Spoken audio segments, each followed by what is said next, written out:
প্রাথমিক বিদ্যালয়ে সকল শিক্ষক শিক্ষিকা ছাত্রছাত্রী গার্জিয়ান সকলকে শিশু দিবসের শুভেচ্ছা। তোমরা জানো যে আজকে 14ই নভেম্বর, 1889 সালের 14ই নভেম্বর পণ্ডিত জওহরলাল নেহেরু ভারতবর্ষের প্রথম প্রধানমন্ত্রী, ওনার জন্মদিন। তিনি শিশুদের খুব ভালোবাসতেন। শিশু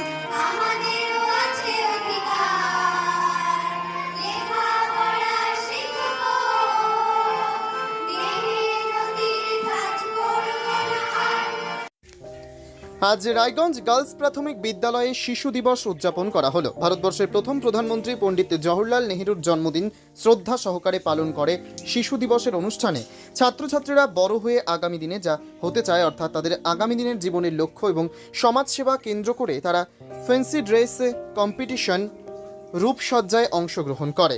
রূপসজ্জায় তারা কেউ বিজ্ঞানী, ইঞ্জিনিয়ার, উকিল, ডাক্তার, শিক্ষক, police, army, mother Teresa, Nivedita nurse, কৃষক, Abdul Kalam, Einstein, traffic light সেজেছিল।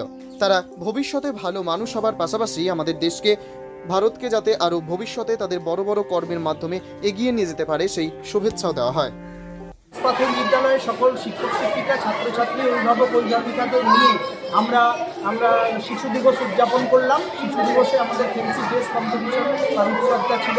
ছাত্রছাত্রীরা আগামী দিনে ভবিষ্যতে বড় হয়ে তারা যা হতে চায়, কেউ ডাক্তার হয়েছে, কেউ নার্স হয়েছে, কেউ টিচার হয়েছে, কেউ উকিল হয়েছে, এইভাবে করে বিভিন্নভাবে কেউ সৈন্যবাহিনী হয়েছে, সেজেছে এবং তাদের সম্বন্ধে বলছে, কেউ স্বাধীনতা সংগ্রামী হয়েছে, কেউ বিজ্ঞানী হয়েছে, তারা বিভিন্নভাবে সেজে এসে অনুষ্ঠান করেছে। ছাত্রছাত্রীদের আমাদের বিদ্যালয়ের পক্ষ থেকে সমস্ত ছাত্রছাত্রীদের ক্ষেত্রে আজকের দিনে আমরা শুভকামনা জানাই। তারা আগামী দিনে বড় হয়ে যাতে প্রকৃত মানুষ হতে পারে এবং আমাদের দেশের জন্য যেন প্রকৃত সেবা করে আগামী দিনে দেশকে যেন উপরের দিকে তুলতে পারে, তাহলে সেই ধরনের মানুষ যাতে তারা তৈরি হয়, এই শুভকামনা বিদ্যালয়ের পক্ষ থেকে রাখা হচ্ছে। ফ্যান্সি ড্রেস কম্পিটিশন, রূপসজ্জা, যা খুব আনন্দের সাথে ছাত্রছাত্রী, শিক্ষক শিক্ষিকা, অভিভাবক অভিভাবকরা সম্পৃক্তভাবে যুক্ত হয়েছিলেন। তাই বিদ্যালয়ের পক্ষ থেকে প্রত্যেককে ধন্যবাদ জানানো হয়েছে।